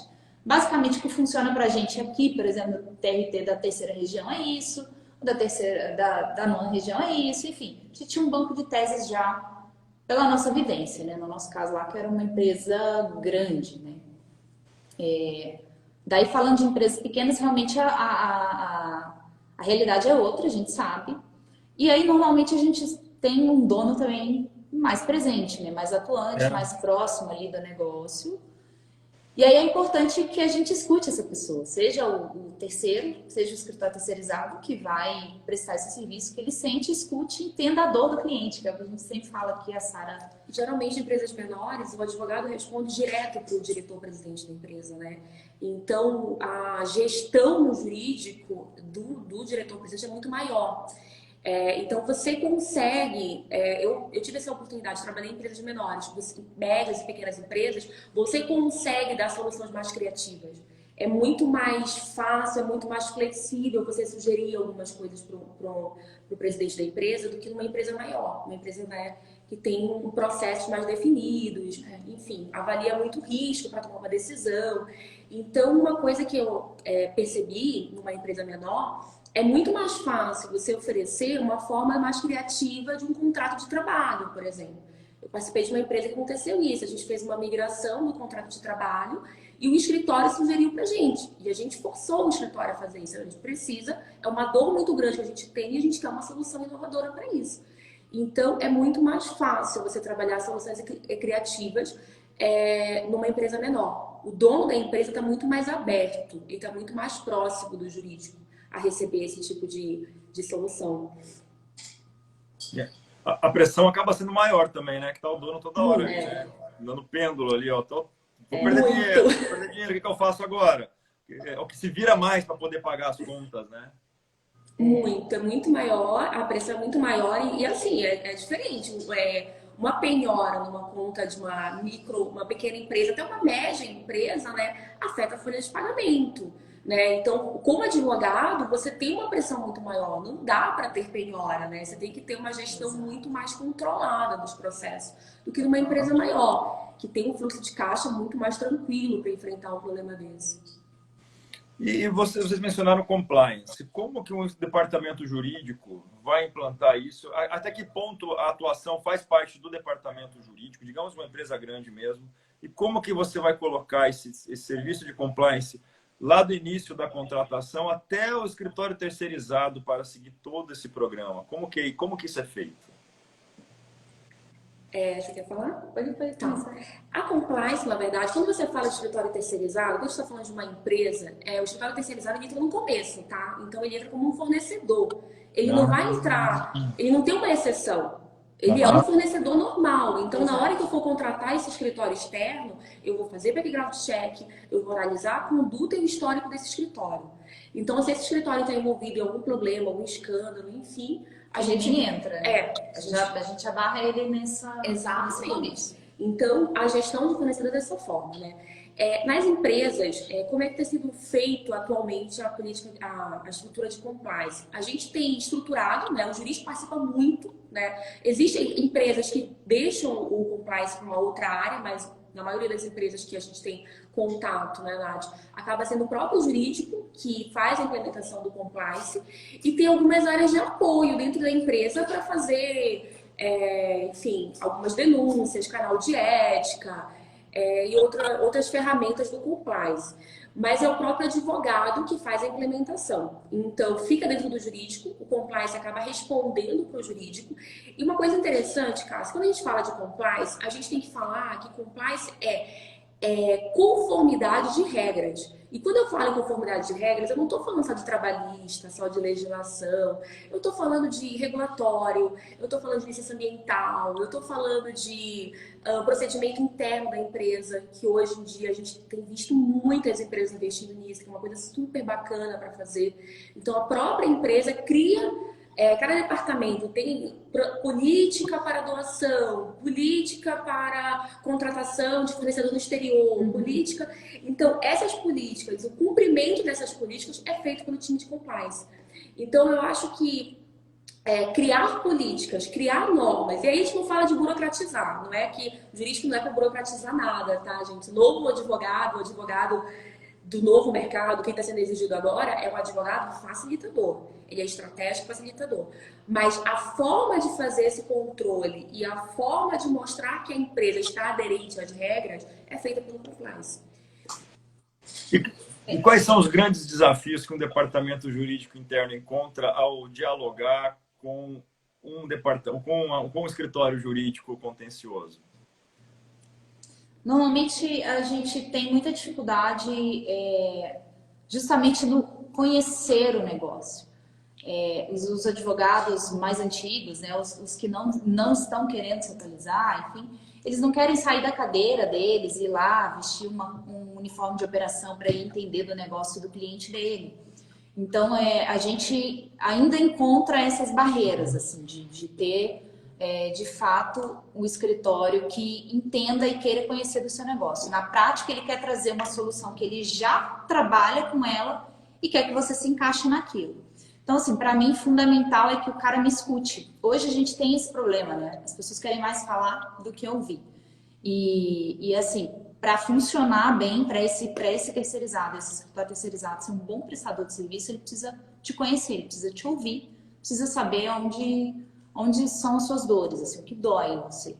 Eu acho que isso é o primordial. Assim, uma das maiores dificuldades que a gente tem é justamente essa, eles não se movimentarem no sentido de te conhecer o teu negócio. Por É uma exemplo... coisa que eu... Pois não. Não, uma coisa que eu, complementando o que a Nath falou, é aquilo que a gente começou no começo, Cássio. É a visão muito técnica e muito litigiosa. Os escritórios ainda estão vindo com essa visão. Então, quando ele chega na empresa e vê um jurídico interno mais despojado, mais moderno, mais antenado, mais aberto, cheio de ideias inovadoras, ele toma um susto, fora da realidade dele. Não estou falando de todos os escritórios, claro, a gente trabalha, eu conheço vários colegas advogados hoje, que os escritórios estão se moldando a essa nova realidade. Os advogados são como executivos também, conhecem de contabilidade, de economia, enfim, tem uma gama de conhecimento, mas ainda existe, sim, muito advogado tradicionalista dentro de escritório que tem uma visão muito míope do direito. Ele enxerga somente a parte técnica. Então, se eu contrato um advogado trabalhista, ele vai entender só de CLT. E hoje, cada vez mais, a gente precisa dialogar com pessoas que têm múltiplos conhecimentos. Não adianta você vir com uma visão míope do direito que você não vai conseguir fluir bem dentro de uma empresa. Não vai conseguir ter uma reunião boa com o diretor, você não vai conseguir implementar um projeto se você só tiver conhecimento de direito, né? A exemplo disso que a Sara falou, assim, de adequação até do cara, sabe, realmente se esforçar para te atender. Eu me recordo de um escritório, de um grande escritório, que a gente, assim, tinha um problema sério com eles, que era SLA. Eles eram ótimos, assim, nossa, impecáveis os pareceres, enfim. Mas a coisa era muito dinâmica, a nossa atividade era muito dinâmica. Então, eu precisava de um parecer, assim, de hoje para ontem. E a vida do cliente é esse, o negócio é esse, é a coisa rápida. E aí ele me respondia assim, ok, vou fazer o parecer 10 dias úteis. Amigo, sim, 10 dias úteis? Eu já fiz o que eu precisava, sabe? Prazo isso?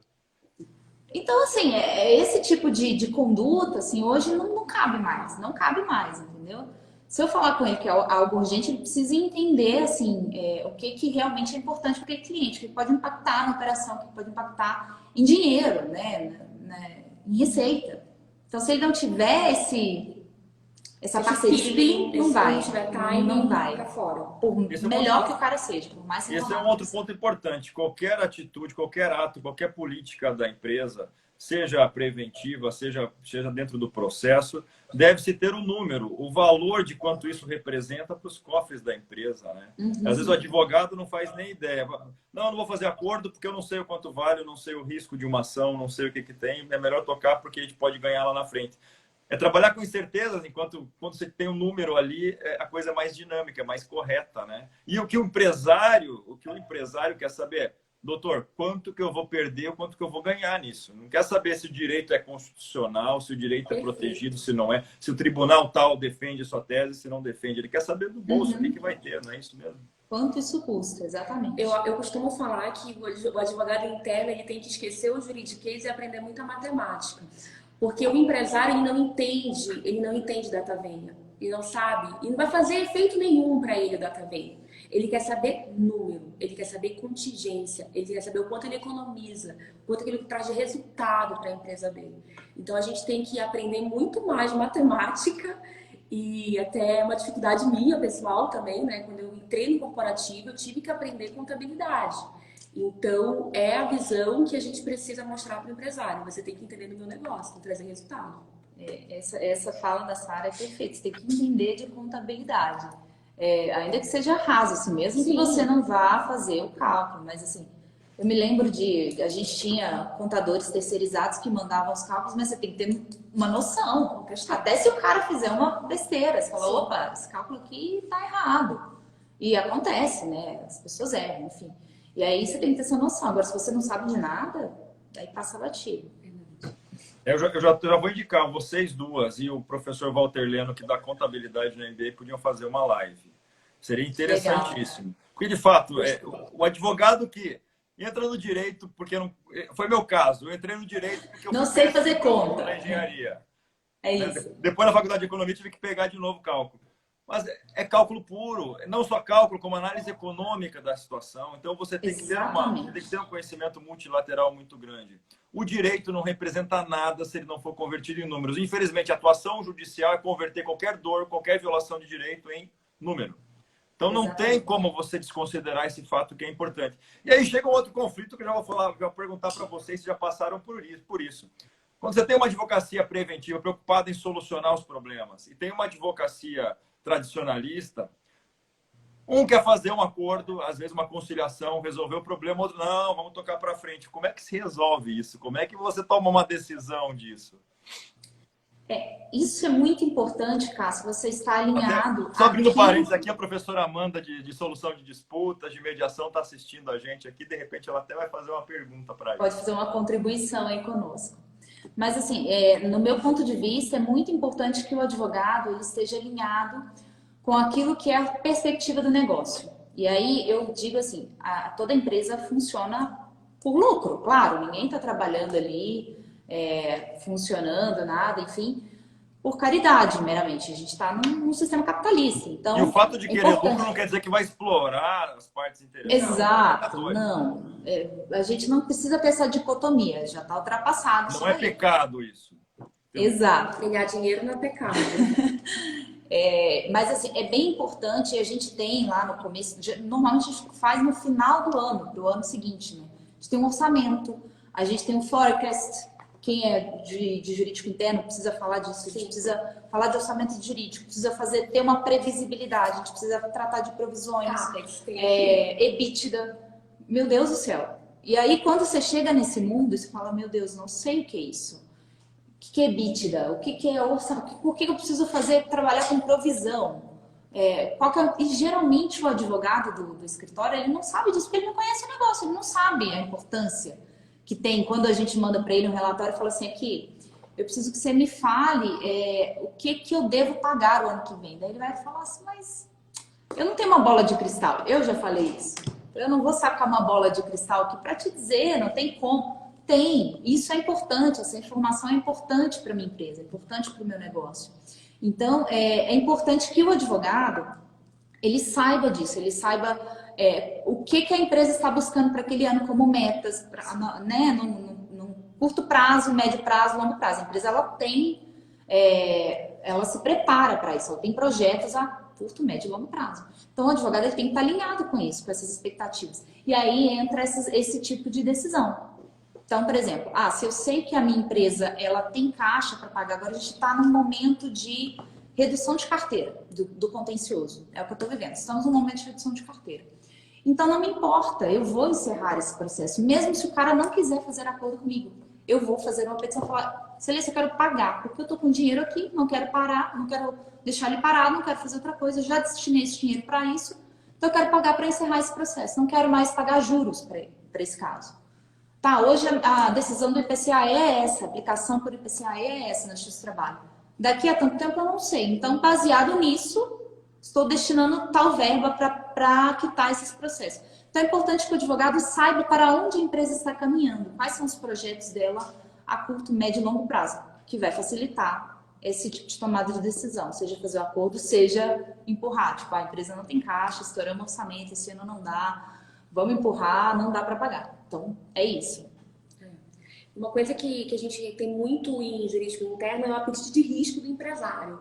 Então, quando você trabalha, por exemplo, eu trabalho muito com regulatório, a gente tem muita fiscalização, enfim.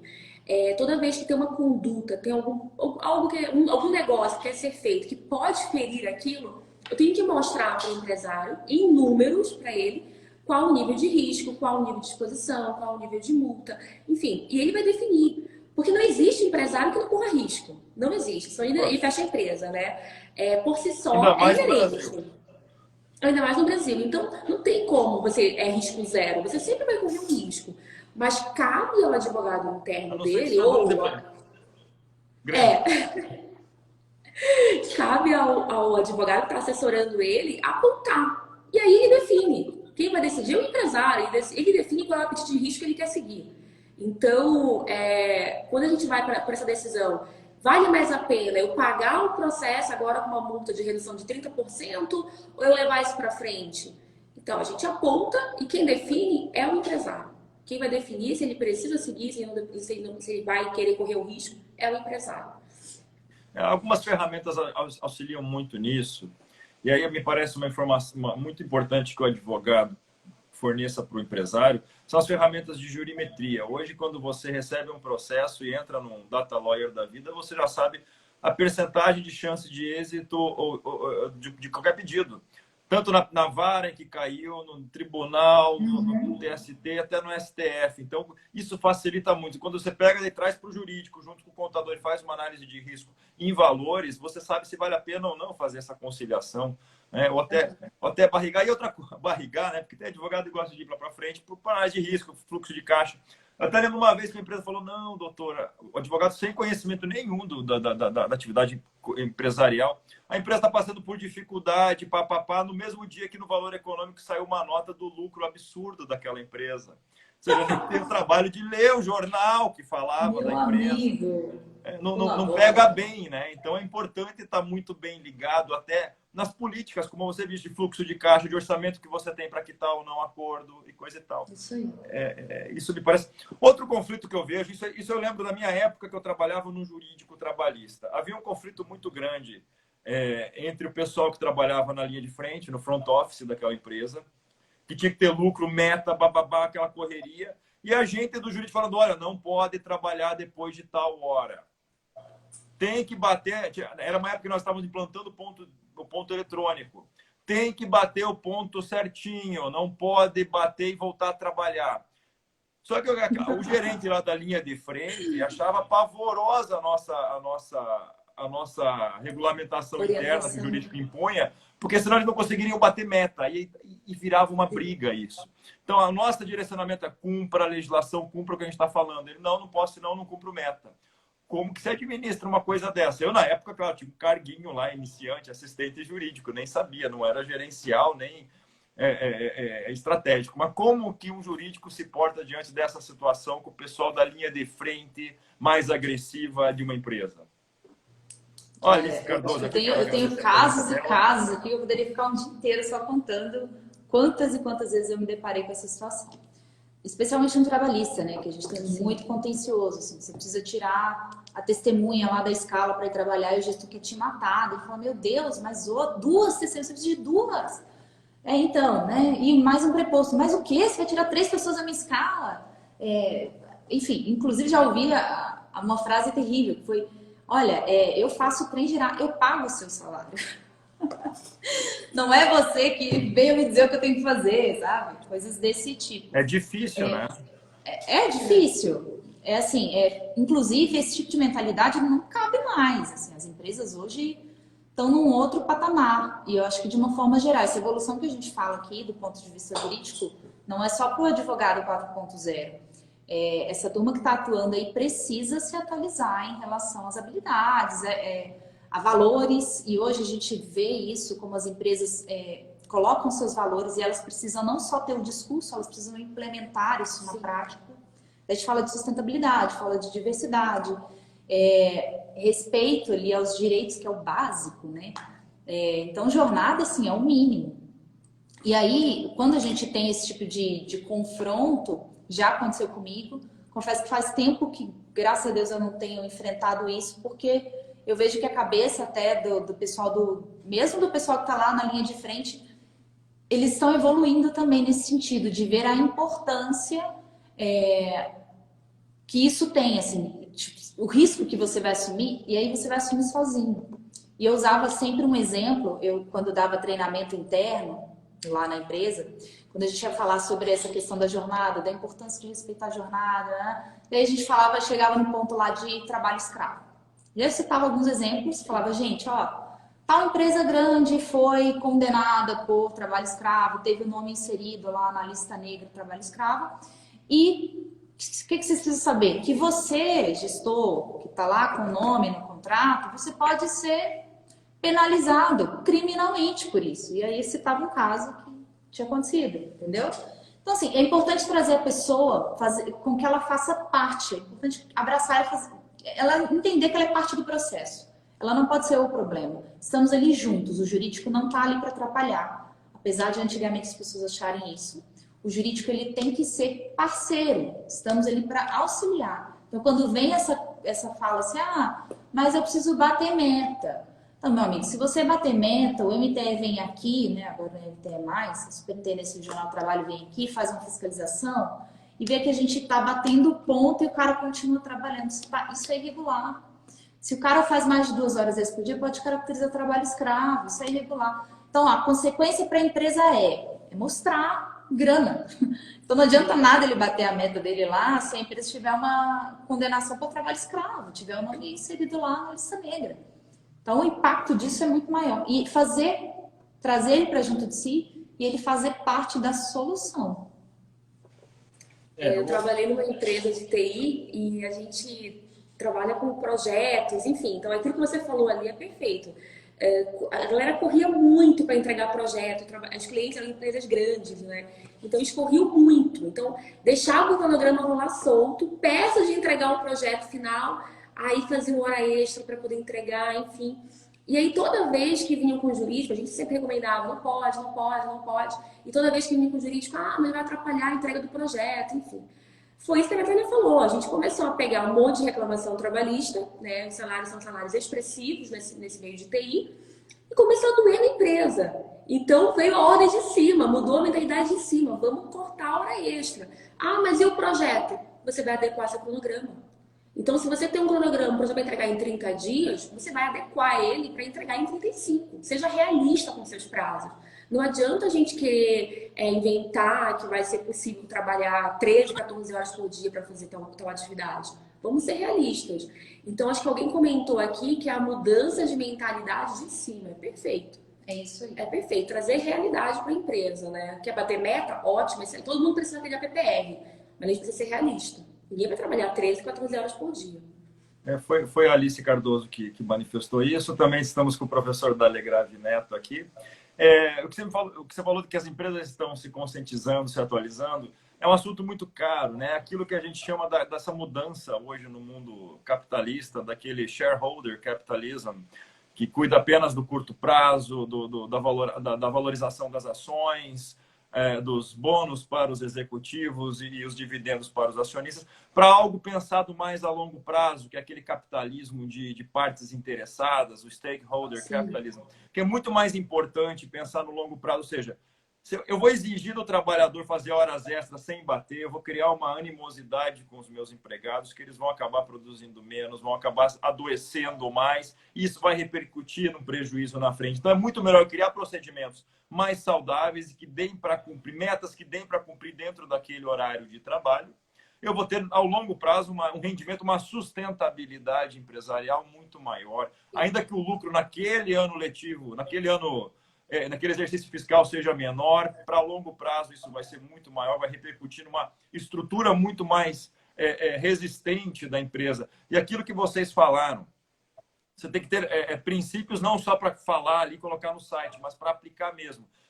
No momento de pandemia, eu já vou entrar nesse assunto. Agora, as empresas que já vêm atuando dessa forma mais consistente, pensando no longo prazo, elas estão aí, estão aguentando a barra com muito mais consistência. Aquelas que só ficavam de papo para cima, que eram sustentáveis e não eram mesmo, estão todas quebrando. Você falou das empresas de tecnologias, trabalhou numa, Sara. A empresa de tecnologia tem um grande problema, eu acho que um grande descompasso com a nossa regulamentação jurídica, não é o tema de hoje, que normalmente eles trabalham com projetos. E quando você trabalha por projeto, essa não é uma mão de obra contratada por unidade de tempo, por hora. Então, é muito difícil adequar o horário de trabalho com o desempenho desse trabalho altamente intelectualizado. Essa é uma questão até lá mais para o Zipperer falar, uma nova forma de trabalho. Eu ia comentar isso, a gente falou na live com o Zipperer. Mas vamos falar de um outro assunto agora, que é o tema mesmo, pandemia. O que as empresas vão fazer nessa tentativa de retomada da economia, sendo que sequer a gente ainda sabe até quando teremos essa situação de pandemia, de restrições. O que fazer? Qual é a solução? Me contem. Aquela pergunta de $1 milhão. Quem assistir os próximos 10 minutos de lives vai sair daqui e vai ficar rico com a sua empresa. Bom, seria ótimo a gente ter essa resposta pronta, né? Não vai acontecer, não, infelizmente.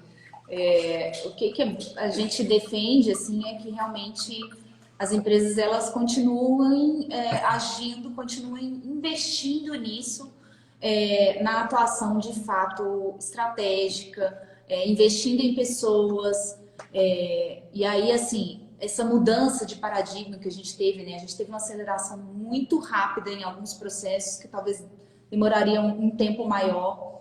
Graças a isso, a coisa aconteceu. Enfim, só mostrou que nós somos capazes de nos adaptar. Ponto. Então, a realidade é essa, adaptabilidade, assim, invistam nessas habilidades que a gente está sempre falando aqui no jurídico interno.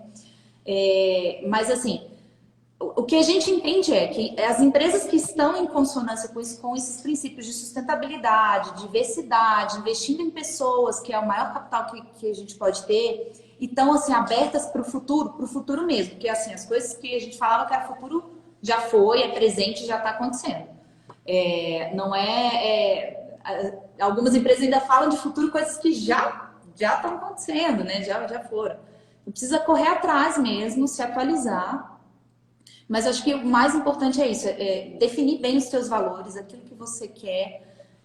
Inclusive a nível, posteriormente, né, a gente sabe hoje que o perfil de consumo mudou. Então, as empresas precisam estar alinhadas com isso, porque o consumidor ele não quer só mais o produto, ele quer saber o que por trás daquele produto que tem, o que aquela empresa faz, o que ela faz para melhorar o meio ambiente, o que ela faz para melhorar a comunidade no entorno dela. Então, as empresas precisam primeiro definir isso.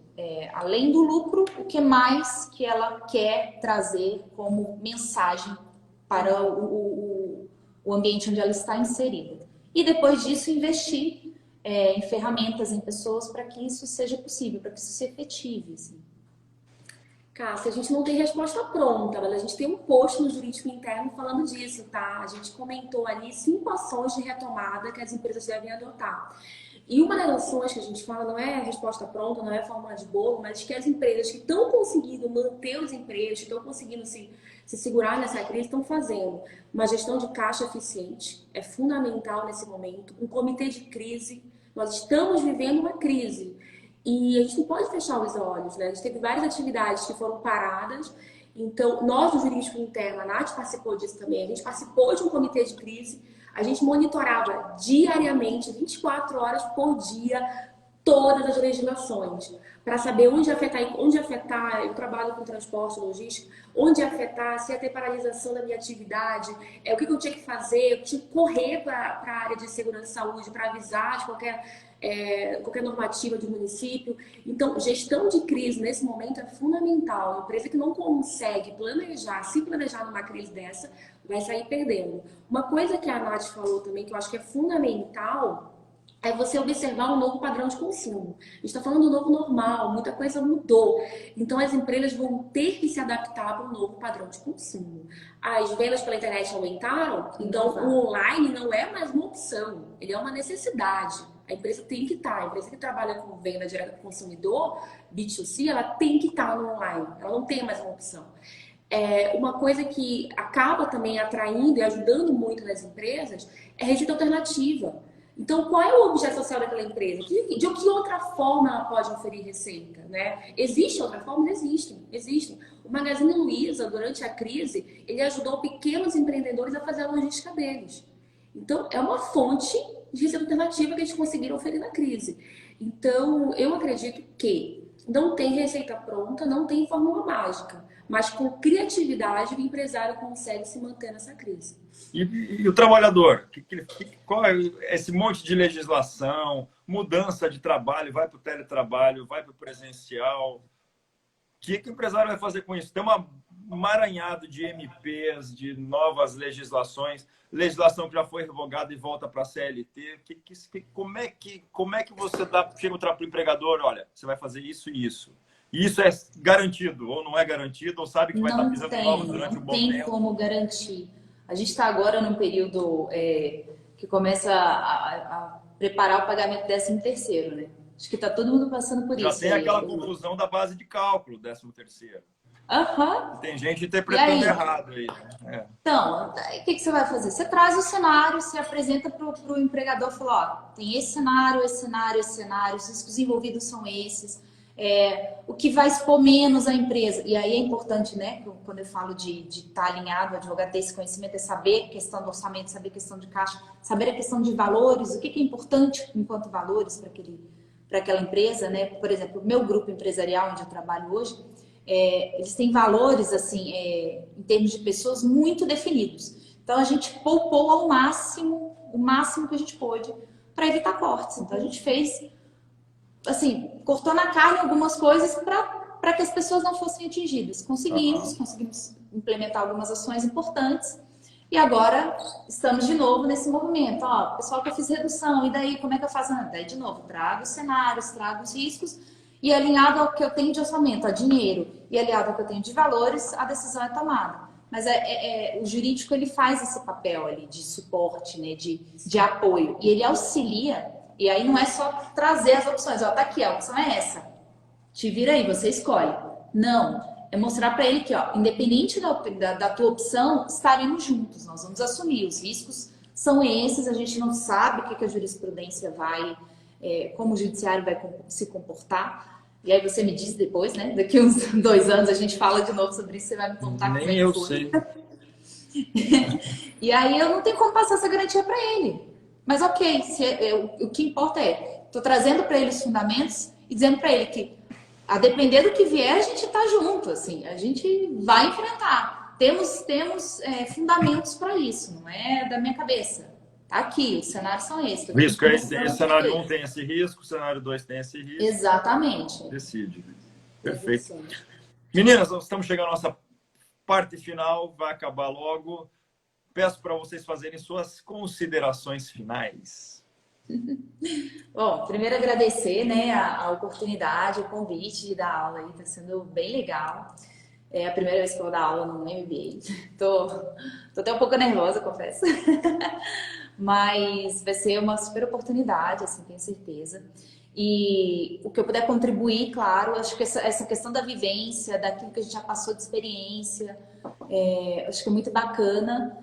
E principalmente trazer essa outra versão do advogado, né? Que ainda é pouco falada, ainda é pouco explorada. O advogado jurídico interno, ele não é um advogado como os outros de escritório, ele tem um viés diferente, ele conversa em vários momentos com o escritório, com o advogado do escritório, com o advogado contencioso, sim, mas ele precisa desenvolver outras habilidades que a gente acabou desenvolvendo na prática. Então a gente sente falta disso, assim, no dia a dia, né? De que seja falado, seja trazido ali nas faculdades de direito, nas pós, enfim. E é uma super oportunidade, quem for fazer esse curso aqui conosco vai poder, né, já se preparar nesse sentido. A gente vai trazer esse diferencial que outros cursos, outras faculdades não trazem. Então aproveitem, é uma super oportunidade. O que a Nath falou só complementando mesmo, porque ela apontou de forma perfeita. A nosso objetivo, a nossa missão mesmo é mostrar o advogado como um executivo, é mostrar o advogado com uma visão sistêmica, é mostrar a advocacia sobre um viés mais moderno, né? O advogado preparado para o novo mercado. O que o mercado está exigindo dele? E quando a gente começou a trabalhar no ambiente corporativo, não tinha suporte. Não tinha um curso para ajudar, ninguém chegou na nossa mão e falou, vem cá, eu vou te ensinar aqui sobre contabilidade, eu vou te ensinar os termos do corporativez. Ninguém falou com a gente. A gente aprendeu na prática, né? E a gente foi um choque, realmente. Você sair de uma faculdade de Direito extremamente técnica para cair no ambiente corporativo, a gente penou um monte, né, Nath? Foi dolorido. Então, hoje, depois de 10 anos, a gente pode afirmar que existem competências que a faculdade de Direito não ensina. E o advogado precisa se habituar, precisa se moldar a essa nova realidade. Então, quem tem interesse, né, quem gosta desse ambiente corporativo mais dinâmico, quem tem uma cabeça mais voltada para soluções alternativas de conflito, quem gosta do consultivo e tem interesse em se aventurar, eu recomendo, se atualizem. É necessário. Você não vai pegar o teu conhecimento da faculdade de Direito, entrar numa empresa e achar que está tudo bem. Não vai estar. Você vai ficar para trás. Então, se atualizem, Assistam o Jurídico Interno, vou fazer nossa propaganda aqui. Estamos sempre com temas super atualizados, né, para a carreira corporativa, para o mercado de trabalho, enfim. Então, hoje em dia, conhecimento é ouro, né? E a gente tem muito conhecimento aí para quem está se preparando para essa jornada. Muito obrigado a vocês duas, obrigado ao Jurídico Interno. Uma coisa interessante também, embora tenhamos milhares de advogados se formando todo ano, mais do que o resto do mundo, dadas essas novas ferramentas, a nova necessidade, tem um campo muito grande a ser explorado pelo profissional do direito ainda. É só não ficar lá no contencioso, só que ali realmente já tem uma... Mas se você ampliar seu leque, tem um campo muito bom a ser explorado. Muito obrigado a todos. Sigam o Retrabalho Podcast e o BSSP Centro Educacional. Nos próximos dias, mais novidades sobre o MBA. Na segunda-feira, teremos uma live às 17 horas com a professora Amanda Barbosa sobre solução de conflitos, conciliação e mediação. E é isso. Muito obrigado a todos por terem assistido. Muito obrigado ao Jurídico Interno. E ficamos por aqui por hora. Essa live fica gravada no IGTV, para quem quiser assistir, do BSSP. Muito obrigado, um abraço e tchau, meninas. Um beijo. Tchau, tchau. Tchau, Cássio. Obrigada.